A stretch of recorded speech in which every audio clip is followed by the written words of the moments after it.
Anderson. Thank you, Mr. Speaker. The problem the Prime Minister's got is no one believes him. The public don't believe him. The MPs on this side of the House don't believe him. His own gullible backbenchers don't believe him. So does the Prime Minister agree with me? He's been lying. Prime Minister, please. Sorry, we don't use those words, and I'm sure the member's withdrawn it. Mr. Speaker, I have the greatest respect for you and your office, but I will not withdraw. That man couldn't lie straight in bed. Order.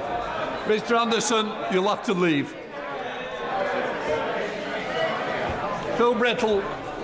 Speaker, when Sir Ollie Robbins came before the Foreign Affairs Committee on the 3rd of November last year, he was asked by my honourable friend, the member for Liverpool Walton, whether, in the context of vetting, Lord Mandelson's appointment was escalated. Citing a need to maintain the integrity of the vetting system, Sir Ollie replied, and I quote, "I certainly cannot comment on that, I'm afraid." Does the Prime Minister not find it perverse that when specifically asked by members of this Parliament about Mandelson's vetting, Sir Ollie declined to discuss the very topic we are now debating in this House? Prime Minister. Well, I've read that evidence, and it remains my strong view that the recommendation of UKSV could and should have been shared with me, and could have and should have been shared with the Foreign Secretary, and thus with the Select Committee, and it should have been. Andrew Mitchell. Thank you, Mr. Speaker.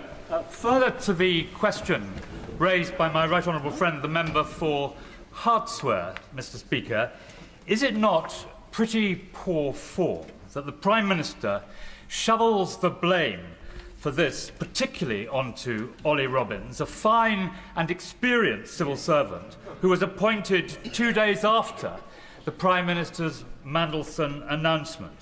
Surely, Mr. Speaker, the buck stops at the top. Prime Minister. Can I say again, Sir Ollie Robbins has had a distinguished career, and I've worked with him over a number of years. Nonetheless, he could and should have shared this crucially relevant information with me before Peter Mandelson took up his post, and he should have done at various points after that. And it was because of that that I lost confidence in him. That doesn't mean he hasn't got a distinguished career. He does have a distinguished career. Sir Ed David, Leader of the Liberal Democrats. Thank you, Mr. Speaker. It's 2022 all over again. Back then, when he stood on this side of the House, it was Boris Johnson who was accused of misleading Parliament and scapegoating senior officials. The then Leader of the Opposition couldn't have been clearer. The public need to know, he said, that not all politicians are the same, that not all politicians put themselves above their country, and that honesty, integrity and accountability matter. So he promised change, Mr. Speaker. He promised to break the cycle and stop the chaos. And he promised a government with, and I quote, more focus on long-term strategy, not the short-term distractions that can animate Westminster. I'm afraid the fact that he even had to make the statement today shows how badly he has failed, how badly he has let down the millions of people across our country who are so desperate for change. He blames his officials. He says he had no idea.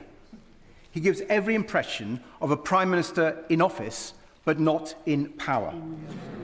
The facts remain, even on his own account. The Prime Minister appointed Peter Mandelson as Ambassador to the United States, even after he had been warned about his relationship with Jeffrey Epstein.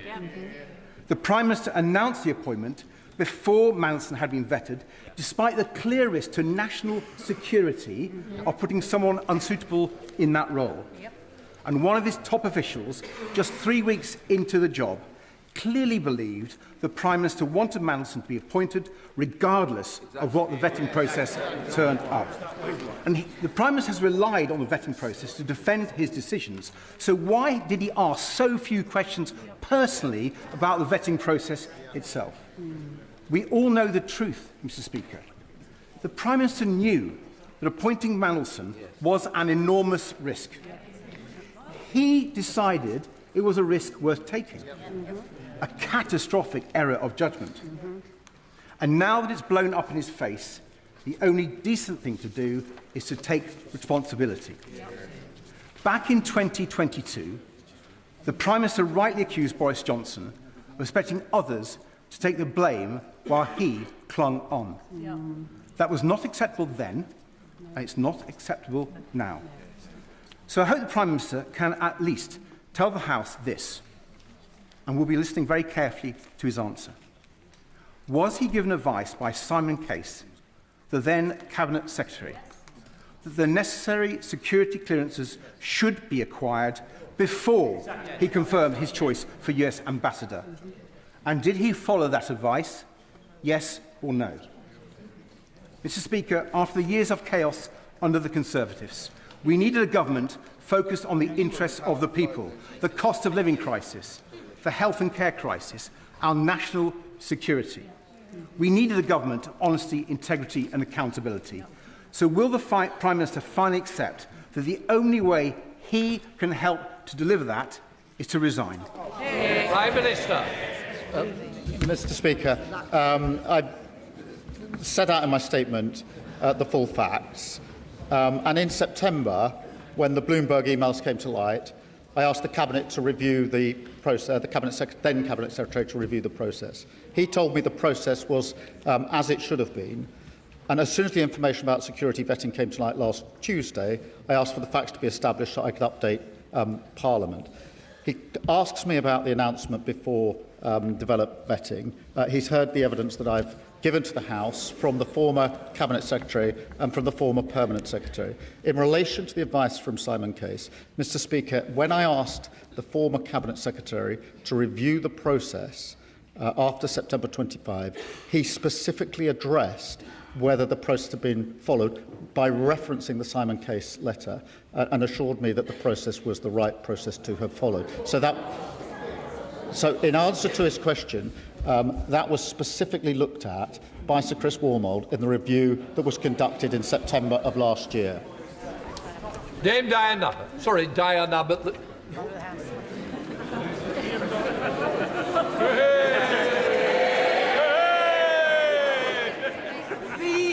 Prime Minister has gone on at considerable length about process and procedure. But ordinary people don't really care about process and procedure. They want transparency and they want to know that they can have confidence in the words of elected politicians, like all of us in this chamber. On the question of Peter Mandelson, it was in the 90s that Peter Mandelson had to resign from the Cabinet for the first time because of his dealings with the millionaire Geoffrey Robinson. It was a few years later he had to resign from the Cabinet for the second time because of his relationships with the billionaire Hinduja family. Peter Mandelson has a history.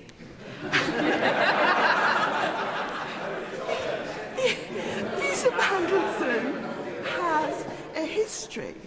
And what this House wants to know is why, knowing Peter Mandelson's history, going back now 30 years, and given what has been known, it's one thing to say, as he insists on saying, nobody told me. Nobody told me anything. Nobody told me. The question is, why didn't the Prime Minister ask?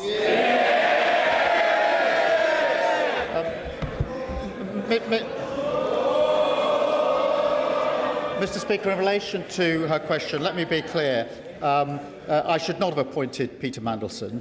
As soon as the further revelations came to light, I asked the Cabinet Secretary to review the process so I could be assured about the process. He wrote to me on the 16th of September, setting out the conclusions of that review and assuring me the process had been followed properly. Simon Hoy, Chair of PACA. Thank you, Mr. Speaker.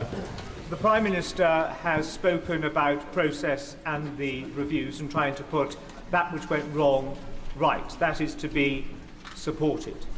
But he's also asking the House and the country to believe that, notwithstanding a front-page media splash that Peter Mandelson had failed the vetting process, that there was nobody in Number 10 or in any government department that even thought to say, is there any truth in this?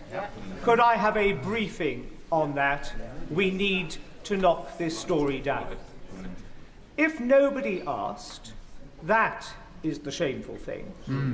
And if nobody asked, does it not say to the Prime Minister that the operation of his government, which seems to be process, strategy, review, never my fault, is not sustainable and is not welcomed by the country at large? In answer to his question, the FCDA was repeatedly asked, in light of inquiries. The same answer came back because a clear decision had been taken that this information was not going to be disclosed. And it wasn't disclosed to me, let alone to anybody else. So yes, repeatedly the FCDA was asked. The same answer came back as the answer that was given to me. The decision was that I wasn't to know and nobody else was to know. That was wrong. Sir David Davis. Mr. Speaker, the Prime Minister has twice rebuffed first the Leader of the Opposition, then the Leader of the Liberal Democrats, when they said that the then Cabinet Secretary's advice to the Prime Minister was to get the clearance before the announcement. So I'm going to read in one sentence from a document entitled Options for HMA Washington from the Cabinet Secretary of the day to him personally.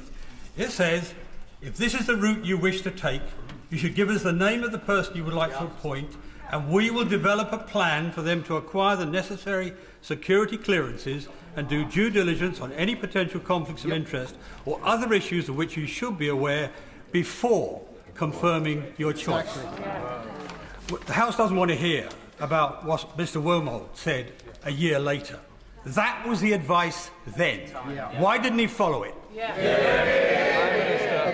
Mr. Speaker, he reads out the passage from Mr. Case's advice. The process that was followed was what I understood to be the usual process. In other words, the appointment was subject to the security vetting. It is why, when Sir Chris Wormholt looked at it in September, he addressed the question by reference back to Simon Case's letter, because I wanted to know the process that had been followed was the right process, and that is what Sir Chris Wormholt looked at. He looked at it expressly by reference to the Simon Case letter that has just been read out and assured me that the right process was followed when he reviewed it.